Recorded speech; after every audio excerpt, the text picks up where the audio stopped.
So it doesn't matter if you think you can never get on with whoever it is, country X or country Y. Reality is you just got to find a way of getting on with them. You've got to find what unites you and not just focus on the differences. And that is like a really fun challenge. Everything is changing right now. How we live, how we work, how we lead. And if you're a leader, you're probably feeling it. The uncertainty, the pressure, maybe even the exhaustion. I'm Richard Stokes, and this is Mojo Under Fire. This podcast is about those defining moments, the leadership crucibles that either break leaders or forge them into the kind of magnetic forces others actually want to follow. When the old playbook stops working, when you realise you can't work any harder, when something has to change, and that something is you.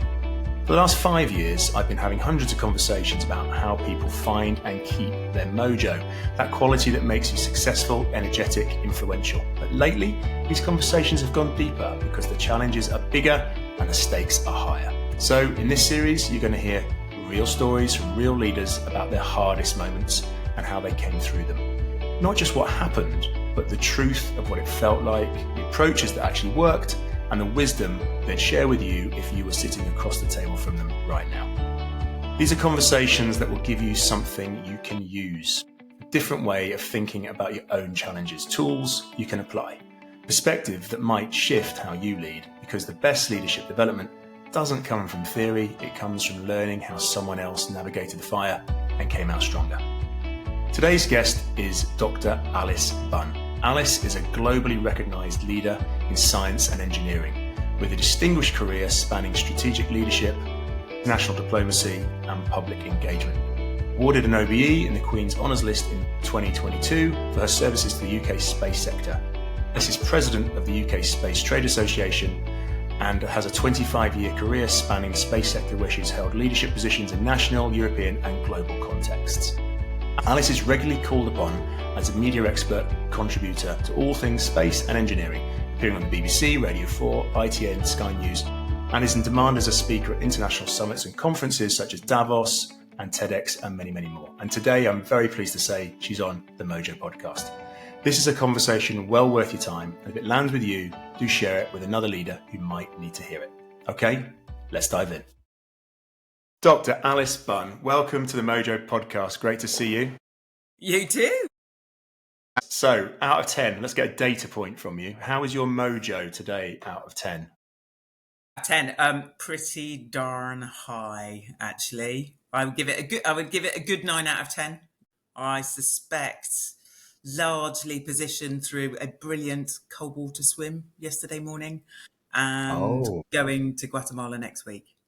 You're going to have a mojo in these circumstances, right? All right, so I love that. So there's a couple of things behind that. Tell me a little bit about the importance of the cold water dipping for you and your mojo score. Yeah, exactly. Cold water swimming is a new thing for me. Like loads of people, I started doing outdoor swimming in COVID because you couldn't do anything else, right? And it was very, very cool and very, very fun. It was also a really wonderfully bonding time for me and my eldest son. And I also chair a charity which teaches kids to swim in developing countries, so big drowning prevention thing. And I have also just signed up to swim the Channel next year. So I need to get used to cold water. That's a mic drop moment. I know, not the whole channel. It's part of a team. So there's 4 Is of it like us. a relay kind of setup? Yes, it's still really far and cold and dark. Yeah, and full of jellyfish. So I can only guess, and we'll get into this, I'm sure, but the mojo needs to be high to take a challenge like that on, because that's a lot. Yeah, good question. Does your mojo need to be high, or is that the thing you do to get your mojo back up high? You know? And so we're getting into it. So when I say mojo, and you gave yourself that 9 out of 10, what does that word mean to you? What comes to mind for you? Energy. Yeah, energy. In a kind of, positive energy, just being up for it. Whatever it is, Swimming the Channel, going to Guatemala, etc., etc. Yeah, exactly. Yeah. So and you didn't hesitate there. You knew exactly what that is. It's about energy, that positive energy. And Totally. when might you notice that that's not in place, then when it's not there, when mojo is low for you? Yeah, definitely. I think I'm a bit of an empath. I think it's the people around you, isn't it? So you can go into situations feeling like your mojo's really high, and then if you're instantly surrounded by a lot of negativity, you can just see it plummet. Converse, the reverse is also true, right? You can go into situations where you just find your sparking of people in a really good way, and then that tips your mojo right up again. Right, love it. So this is almost I've heard it described to me, the drains and the radiators around us. Yeah. Some people just manage to drain that Yes. energy, and other Yeah, people yeah, radiate energy, and that can be yeah, you. You could be yeah, doing either of those things, right? yeah, yeah. And it's really difficult actually because um, I mean, in particular for the role I just left, I think they wanted me in that role because I was a radiator, but they knew that I was going to be surrounded by drains. And, so it's like you're put in a particular situation because you're that radiator, but then that can be quite draining on you. Right. So so you bring that energy, that positive energy, into any situation, and as we speak right now, you are between roles. I guess you Yeah, left a big job yeah. at the Institute of Mechanical Engineers. The next thing is coming. Tell us what else would be useful for people to know about you, Alice, to get the most out of this conversation we're about to have about your leadership mojo. Well, it's funny actually. We touched on it already, haven't we? It's about the people. I am an engineer. Had a background in science. Lots of different ways. I swim. I'm a mother of 4 children. I'm blah. But if you look at the career path has always been about people. Actually, I haven't followed a technical discipline for a long time now, but I've worked in technical fields and technical sectors, and I think I'm very interested in understanding people and what makes people work well, what motivates people, and alternatively, what you need to look for when things aren't going so well, because that's important too. Love it. So it's the people's at the heart of what has inspired you in the world of work has been about working around people. And just, I suppose, looking at your list of qualifications, and you are probably the most qualified person I've yet to have on the Mojo podcast, You want to what me including an getting? OBE. But I suppose one might think someone in technology and science, people might not be the first thing that you want to talk about, but you do. So I find that really interesting. Yeah, yeah, and most of the time it should be the first thing you want to talk about. So when I think back over my career, the most rewarding moments have been when you've got people to work together, right? When you've managed to break through people not understanding that they've got common cause, viewing themselves as competitors, all that kind of thing. The most rewarding time is when you're able to identify, look, we've all got a shared objective here. We've all got a common goal here. Massively true in space. Massively true in space. Because if you aren't sharing, for instance, the cost of the infrastructure, you might be sharing the technical skills that are needed to deliver the infrastructure, and you are always sharing the operating environment. So it doesn't matter if you think you can never get on with whoever it is, country X or country Y. Reality is, you just got to find a way of getting on with them. You've got to find what unites you and not just focus on the differences. And that is like a really fun challenge. And I've just been listening to your Radio 4 documentary, which you presented around celebrating 25 years of the International Space Station. And for me, there was the word that came out of it for me was about collaboration. The whole envisaging of this huge engineering challenge. And as you said, essentially it's Russia, America, plus other countries, but essentially these two superpowers Yeah, finding yeah, a way to yeah. work together and and collaborating and agreeing. Ordinarily they might not. So what are some of the lessons that we mere mortals who are here on Earth and we're going to the office day in day out and we're having trouble collaborating, we're having trouble getting along with our colleagues? What are some of the things that we can learn maybe from It, it, that it, example? yeah, it just is about finding your common objective, isn't it? This sounds a bit fickle, but bear with me. It used to make me giggle when the kids were little. and you'd see them on the beach, right? And they'd be tearing sheets off each other, fighting nail and tooth over the blue spade or the red bucket. And this would go on, right? And then you'd see a child from another family get closer and they just lock together. Like they instantly find their alliance. Because they sure as hell weren't going to have another kid from another family steal the blue spade or the red bucket, you know? And it's finding that common cause. So International Space Station is a brilliant example of that. And actually, if you listen to the story, it was the finances that was really the imperative for that, because over that 50-year period, the US and Russian economies variously went up and down, and there was, a couple of significant technical disasters that didn't help much. What's also interesting, we don't cover it very much in the documentary, but is the security relationship as that played out over that time as well. It used to interest me, back in the day, you'd talk to officials from State Department in the US, and they would describe the International Space Station as a deterrent. So it was a deterrent. It was a helpful way of de-escalating security tensions between US and Russia, because there's this very visible emblem of something that we work together on.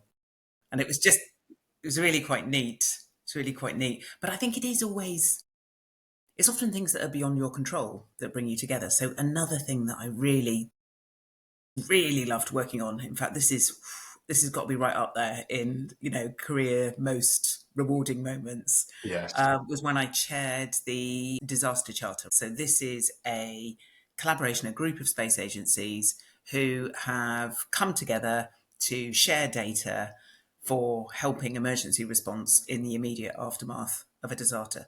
So it builds on the principle that loads and loads and loads of countries have got satellites, right? Tons.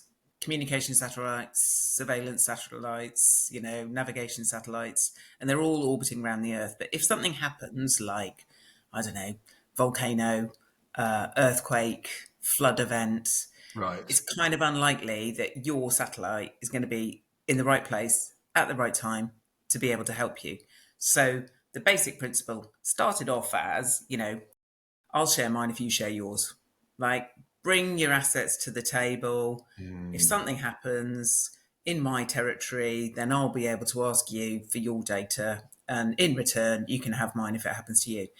And while I was chairing this, we basically pivoted it from, I'll share mine if you share yours basis to a proper humanitarian effort, because we opened up that access to anywhere in the world. So we said, you don't have to have your own assets. You don't have to bring something to the partnership. But if something's happening in your country, you can pick up the bat phone, you can call us, and we will make that data immediately available to you. That was really hard. That was really hard, because everyone's got all sorts of reasons not to want to do that, right? So, I was going to say, probably, perhaps first instinct is, I've got so many reasons why I shouldn't do this, or speaking for the country, versus why I should. So how on earth did you get people to flip that, reframe it, and look at the reasons why we can do it? Loads and loads and loads of listening. Just loads of listening. And asking very curious questions about what was important, what wasn't important. So, for instance, sometimes there might have been commercial partners. They didn't want to sign up to something like that because they thought, it's going to have an impact on their business. So in that instance, it was about the amount of data that they would be able to provide for free, and arrangements where, for instance, very early on, you could provide the data for free, but then it might pivot over into more commercial arrangement. In other instances, it was more security defense concerns, and they didn't want to be able to provide the data as early as others might have wanted it. So what is sensitive 2 hours after an event is probably not sensitive a day later, right? But still useful for an emergency response effort. You take away any kind of defense tension, but between 2 hours and a day, you're still going to be able to see whether that bridge is passable, that road is passable, all that stuff. So really trying to understand what it was that mattered. And then you had stuff like, I mean, because it was nuts in a really good way. You know, you had US, Russia, China, India, Japan, Europe, all these people around the table that aren't normally used to collaborating, and it still runs today. It still works today.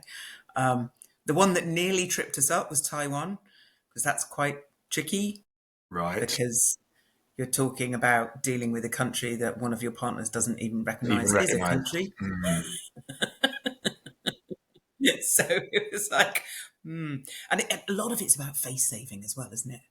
Like, how do we find a way to keep Taiwan happy in a way that won't embarrass Chinese officials in this instance, describing the premise of the operations? And we used a lot of regional terminology in that instance, but finding a way to help people stay at the table. You know, back to your point earlier about radiators and, you know, and drains. Yeah. You know, drains score points. Drains sit in meetings scoring points.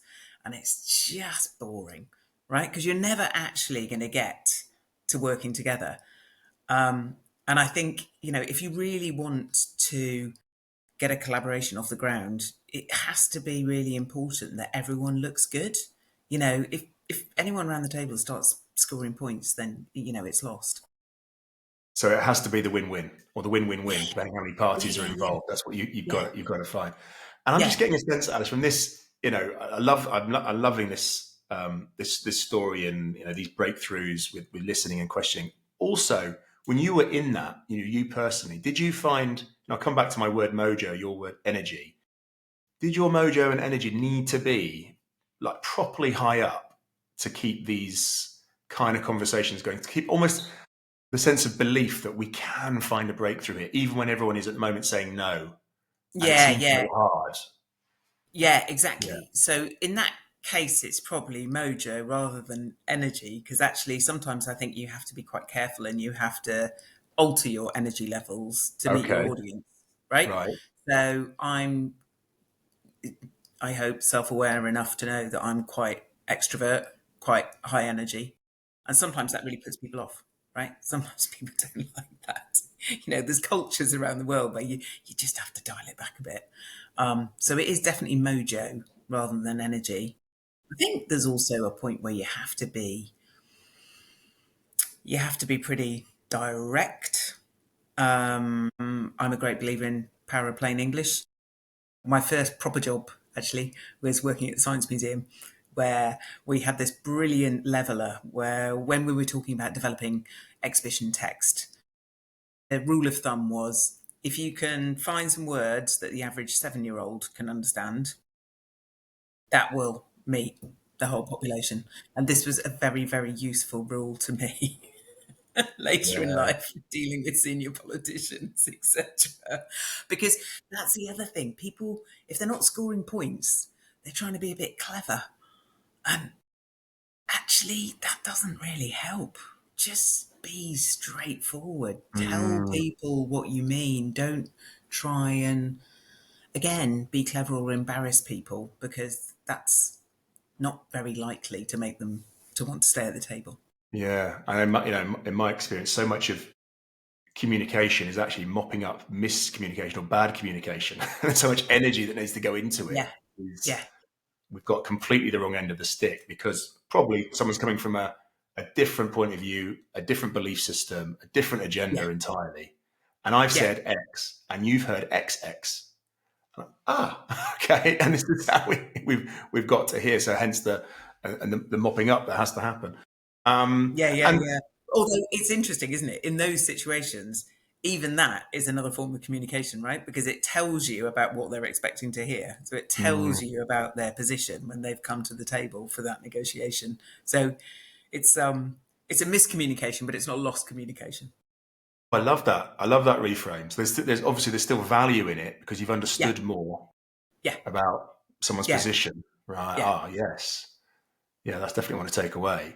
And so we shared a few of these rewarding points in your career. Now, this wouldn't be Mojo Under Fire without getting into some of the times where it's been tougher, where maybe you've gone into a situation, a role even, and come out and had to go through something, tough, and you've come out differently. Yeah. What comes to mind for you on that? Oh, 100% end of 2019. So, like I say, we did loads of work in the space sector in the UK. True then and still true now, actually, is vast majority of our space missions are through European organisations. So obviously we had that little referendum result, didn't we, back in 2016? And yeah, we did. And that put an enormous pressure on our space programs, and you could see. So 2019 was a particular milestone because we were in the run up to a big European meeting where we were talking about putting new subscriptions on the table, and there was a massive political imperative to say we're going to do everything completely different. We're moving away from Europe. We're going to do things completely differently. Whilst it wasn't my job to have a political stance, actually, and that's quite hard. I was a definite Remainer, but that's that. As a civil servant, it's not your job to come with a political outlook. It's your job to come and deliver the will of government, will of the people. It was also really hard because it just had to be really direct, because whilst I recognised that we were going to be doing things differently and we're going to be working in a different way, I absolutely did not want us to do something which would be absolutely damaging for the UK space sector. And there was a lot of hubris, should we use that word? There's a lot of hubris around at the time about the extent to which the UK was going to go it alone and do this and do that. So, yeah, that was difficult. And I definitely had to adjust energy levels. I did not want to bring enthusiasm to the idea that we were going to do all this on our own, because we just simply couldn't. And actually, any shift in the way we delivered space programs needs to be on a transitional basis, not a, hard stop.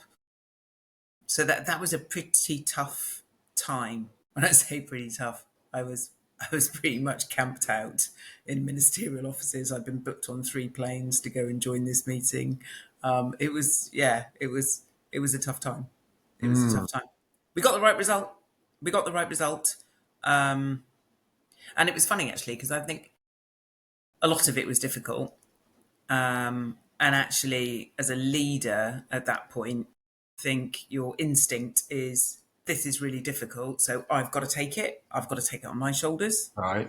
And I think something that I really reflected on afterwards was something that was quite difficult to hear, which was the team working, to me said, "Oh, we didn't know what was going on. We didn't know what was going on." And as a leader, I thought I was protecting them. And I don't know whether I would have done anything differently. I mean, I would have done something differently, even if it was to explain that I couldn't be quite as transparent as I would normally be about what was going on. But it was a really interesting point of reflection.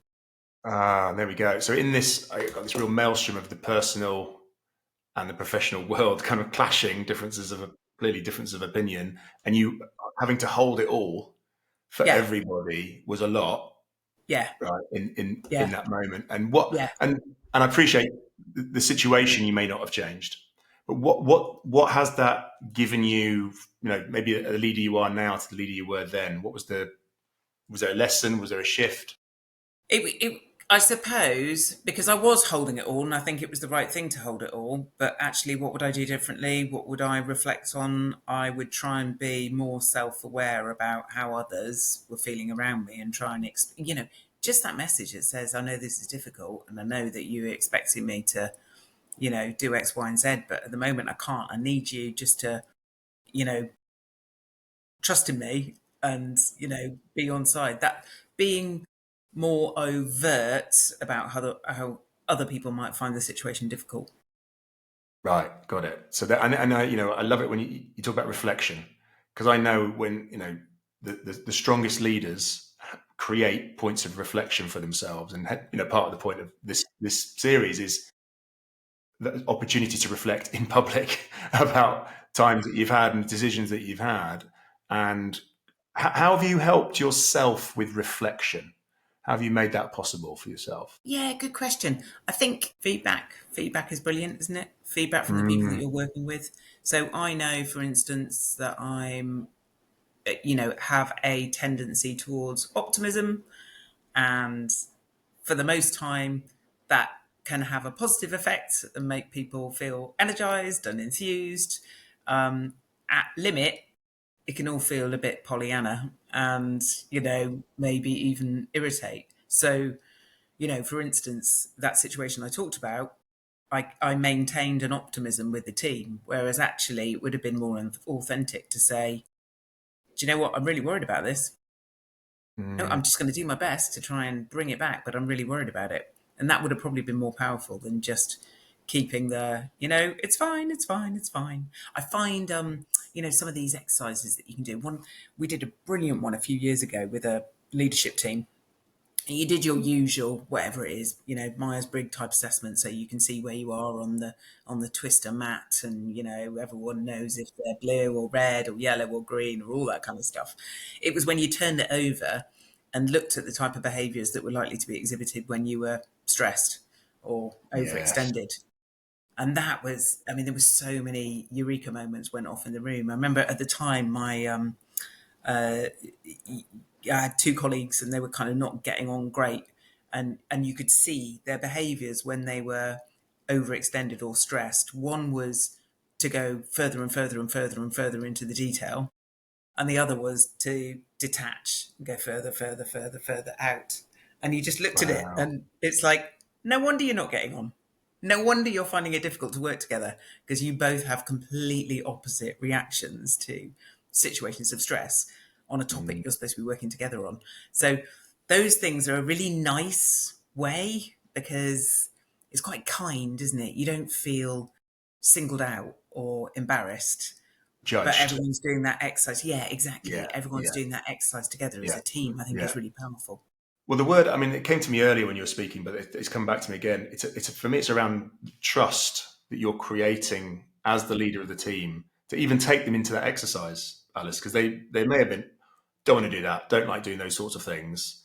Yeah, But I'm guessing you created an amount of trust in the team to let's do this and then trust each other to take the conclusions and go and work with them. So yeah. how are you, again, direct question, but how are you creating trust as a leader in organizations? I lost you then, Richard. We're Oh, going to have to pick that one up yeah. again. Something went a bit How fuzzy. how are you building trust in the teams that you are running to enable them to do processes like that?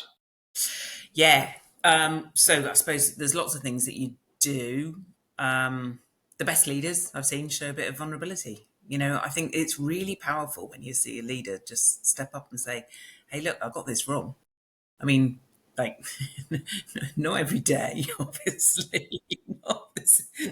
Not to be a total omni shambles, oh, I messed up again.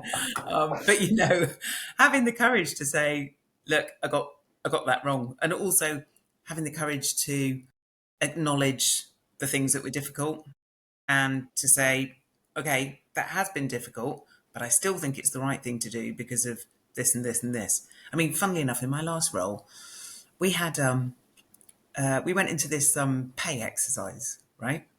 And I know pay is one of those topics that's quite sensitive, isn't it? And there's me. We went into this pay exercise because I was aware that we hadn't done any benchmarking in the organisation for like years and years and years, and had a sort of intuition that the pay levels weren't quite right, and all, if nothing else, because we hadn't done any benchmarking, it was completely vague with respect to the market. So people were doing the same job and being paid different salaries according to the point at which they entered the organisation.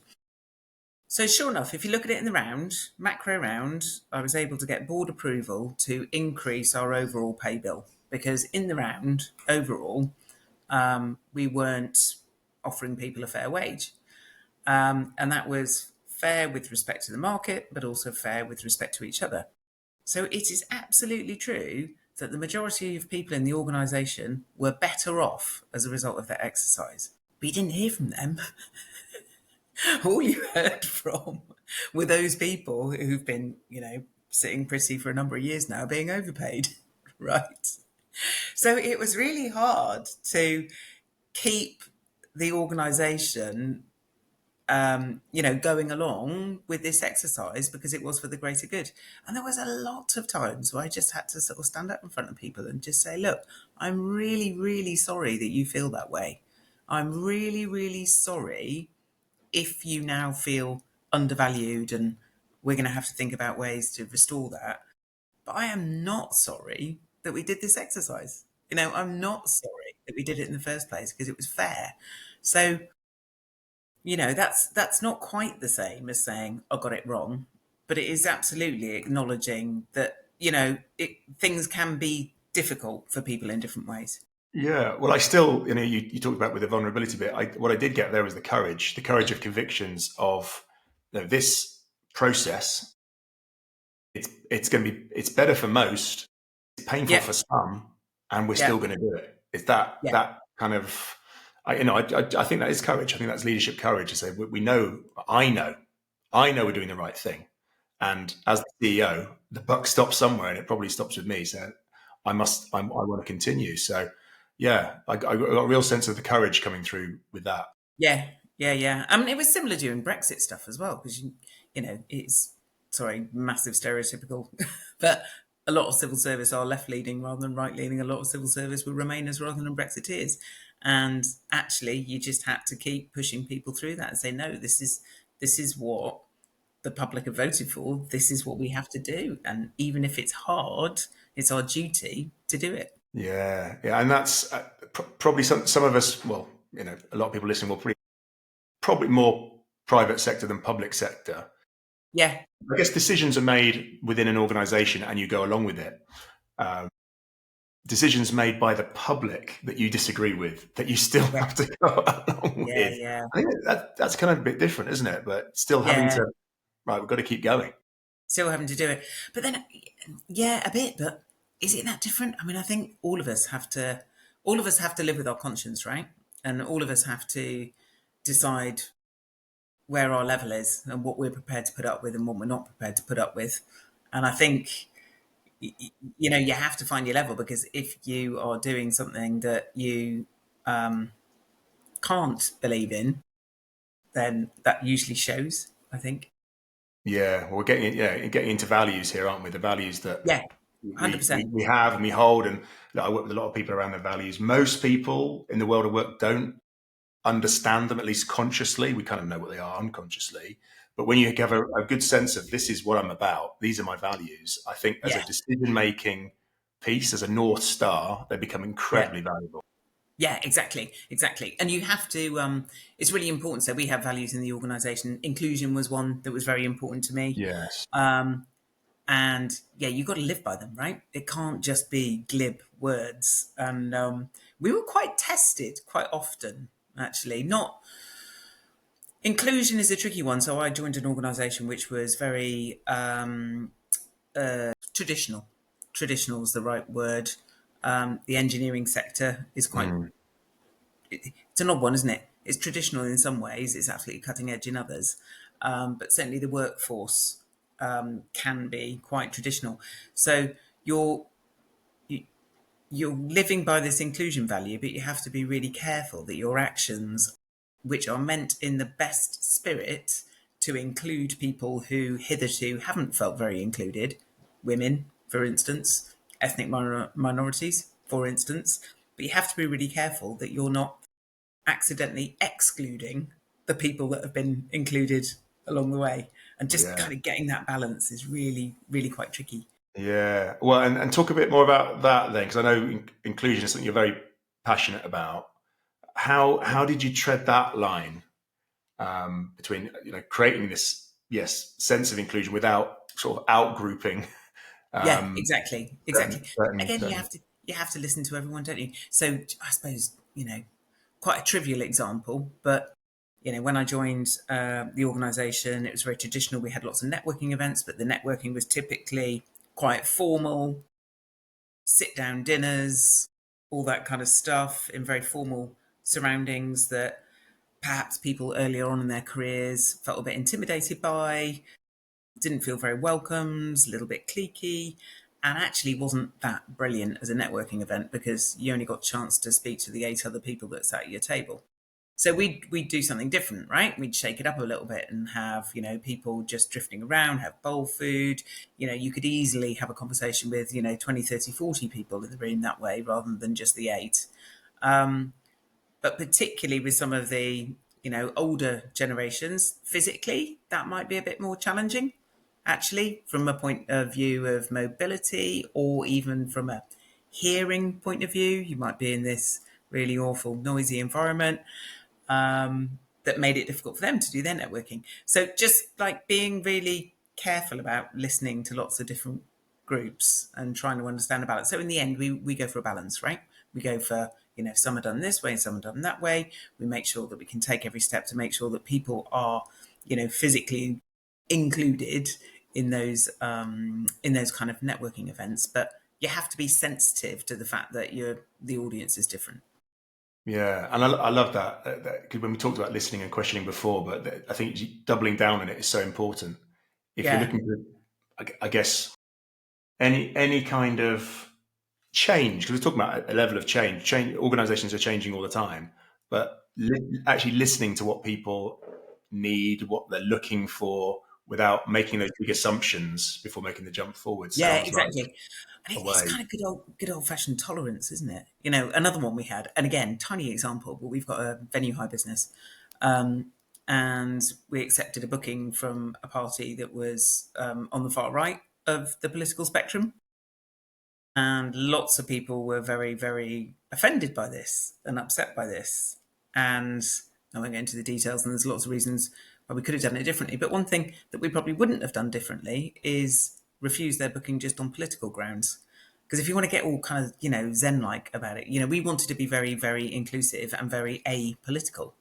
And rejecting a booking on political grounds is in itself an exclusion, right? So you might not like to hear the views, but you shouldn't ignore the views in this particular instance. So there is something about tolerance. There is also then something about being clear. So that was a commercial example, but certainly when we're running the organisation, I think there's a time when you really do have to hear everyone's views. You may then need to come down and take a decision, and that's where the courage of leadership, comes, doesn't it? To actually come down one way or the other. But you shouldn't reach that conclusion before you've heard all the views. Right, love that. So, and have you seen? I'm looking back at your kind of career arc, because I've heard you talk a little bit about leadership style as we've talked. Have you seen your style change as you've navigated different challenges and crises and been in different environments, or has your style kind of stayed? This is pretty much as I am, as I was, as I show up now. I think we all dial it up and dial it down a bit, don't we? And I think what changes is as you mature through your career, you get to read your audience a bit quicker, a bit better, and you get to understand whether you should be, dialing it up or dialing it down. This is like I keep giggle because I keep thinking of people I've worked with, and I don't think I should really share names on the podcast. But there was can I do this?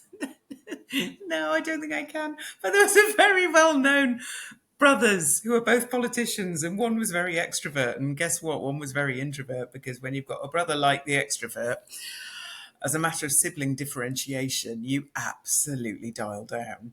So being able to act as, to advise both of those different characters, you had to be very aware of your own personal style.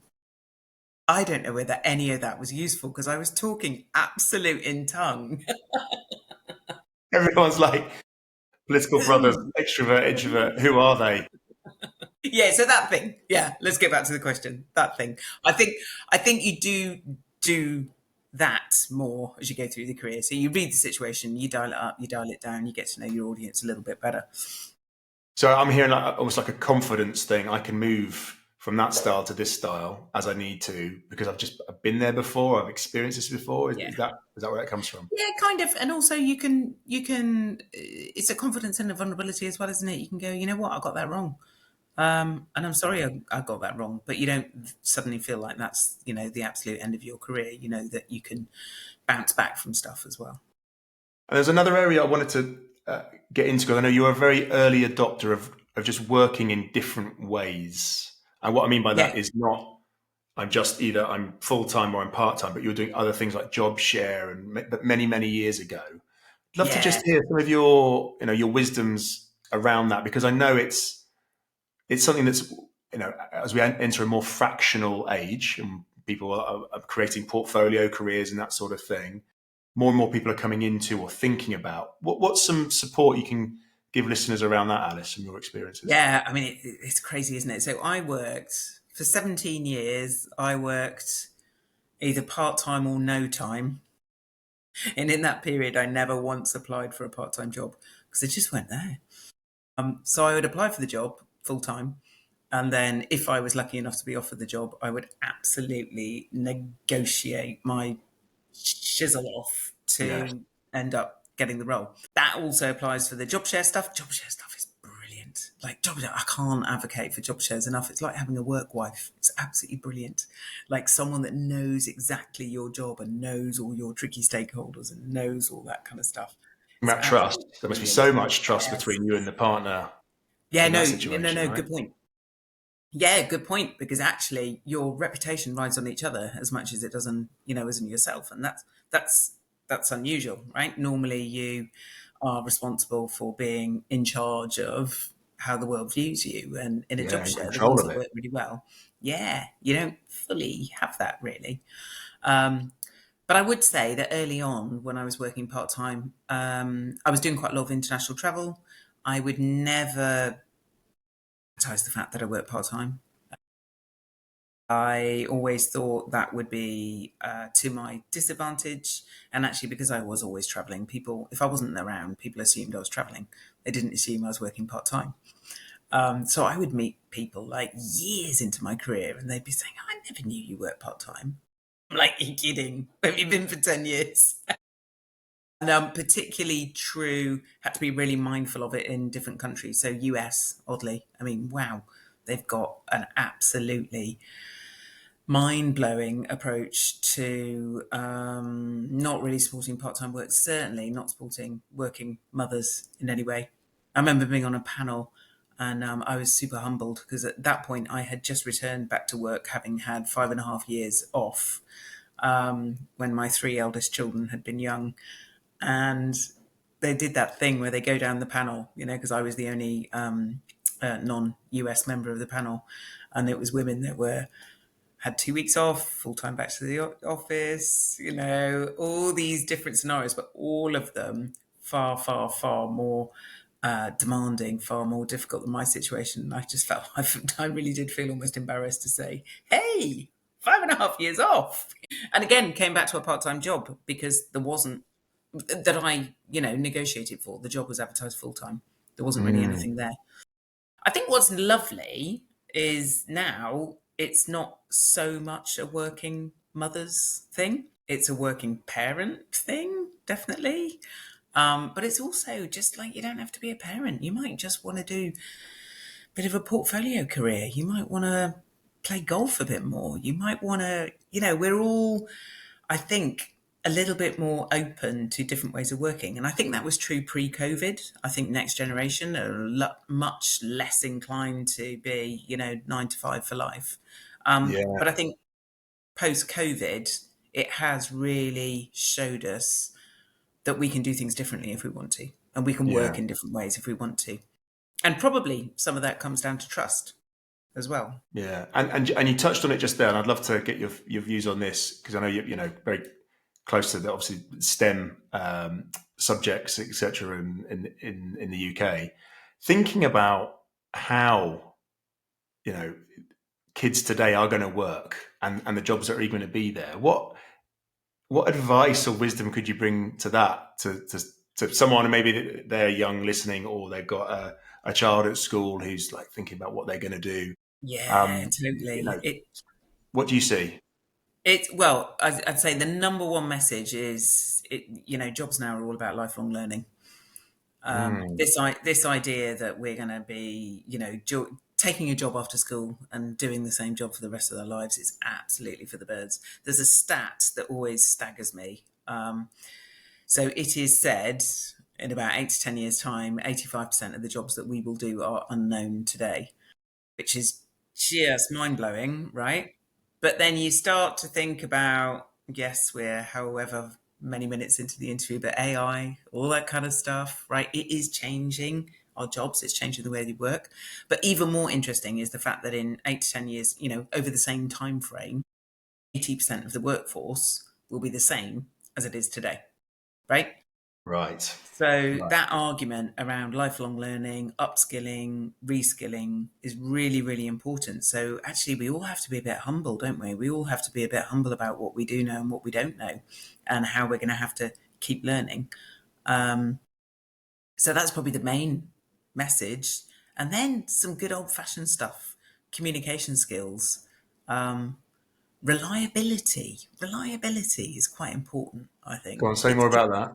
Yeah, well, it relates to the trust point, really, doesn't it? Absolutely. Yeah. But being where you're gonna be when you say you're gonna be is really, really important, and we must not lose that, because I think increasingly that will be the thing that sets you apart from peers.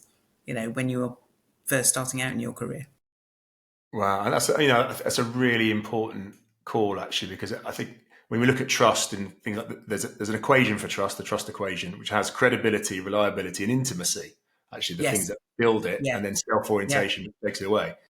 And often there's assumptions around, I do credibility, I do reliability, but do you? I guess is the question. Are you showing up? Are you, leading with integrity, doing Yeah. what you said you were going to do? And that's a great Yeah. call. Yeah, exactly. And again, back to sort of courage. If you haven't, it's okay to say why you didn't. It's okay to say, you know what, I remember at the beginning of the year I said we were going to do this and this and this, and we haven't.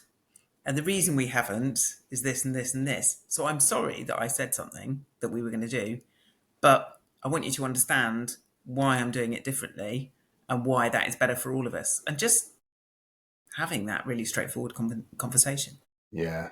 Back to powerful communication and honest communication. Seems like it's the root of it. Well, Alice, I mean, an amazing conversation. Just before we end, and we've touched on so many themes in here, but to the leaders listening, what is a key question or a theme that leaders now really need to be thinking about, would you say? A key question now. I think it is around inclusion. And it is around, what is the key question? Are they really creating environments where they will hear everything they need to hear? Are you really putting in place an environment where you can hear some difficult messages, or at worst, are you just surrounded by sycophants? We still are really, really proud. Ipsos Mori every year does that survey of trusted professions, right? Yes. And engineers always come up really, really high. I think we're beaten by nurses typically, but no other sector. Yes. And that is really, really to be proud of. But equally, there's been a few things playing out recently where engineering hasn't been so great, right? You look at the IT sector, you look at the Post Office Horizon scandal, you look at what's happened with Boeing, you look at what happened with the blood poisoning scandal, Grenfell. There were situations where people were warned or people didn't hear the warnings and bad things happened. And for me, that's why inclusion is really, really important, because you've got to create environments where people can speak freely and people can tell you things even if they're difficult things. And then you can decide what you need to do about them. Much, much better to have that than to be operating under some, glib assumption that all is well. All is fine. Well, Yeah. I love that. And I get from that, I get this sense of it's about, part of that is building psychological safety in the organization or in a Absolutely. team that you can share, give feedback, as you've mentioned. Yeah, Hear exactly. different things. Exactly. Yeah. And flip side of that is you've got to, people giving the feedback have to do it kindly as well. Unfortunately, I've seen situations where people have forewarned of dangers ahead, but frankly, they've done it in such an aggressive, unhelpful way, they've been ignored. So it cuts both ways. The leaders need to keep that ability to listen and to create inclusive environments, but everyone has the responsibility to give those difficult messages kindly, right? Because frankly, you're not going to get listened to otherwise. Love that. I love that. That sense of responsibility both ways, I think, is so important and often overlooked. It's a thing for you. You're the CEO. You sort it out. But the rest of the team, what's your role in this as well? Wow, Alice, I've so enjoyed our conversation. We've covered a lot of ground. Space, all your experiences, all this wisdom that's come through. Really appreciate your time, and thanks for joining the Mojo podcast today. Total pleasure. Lovely to be here.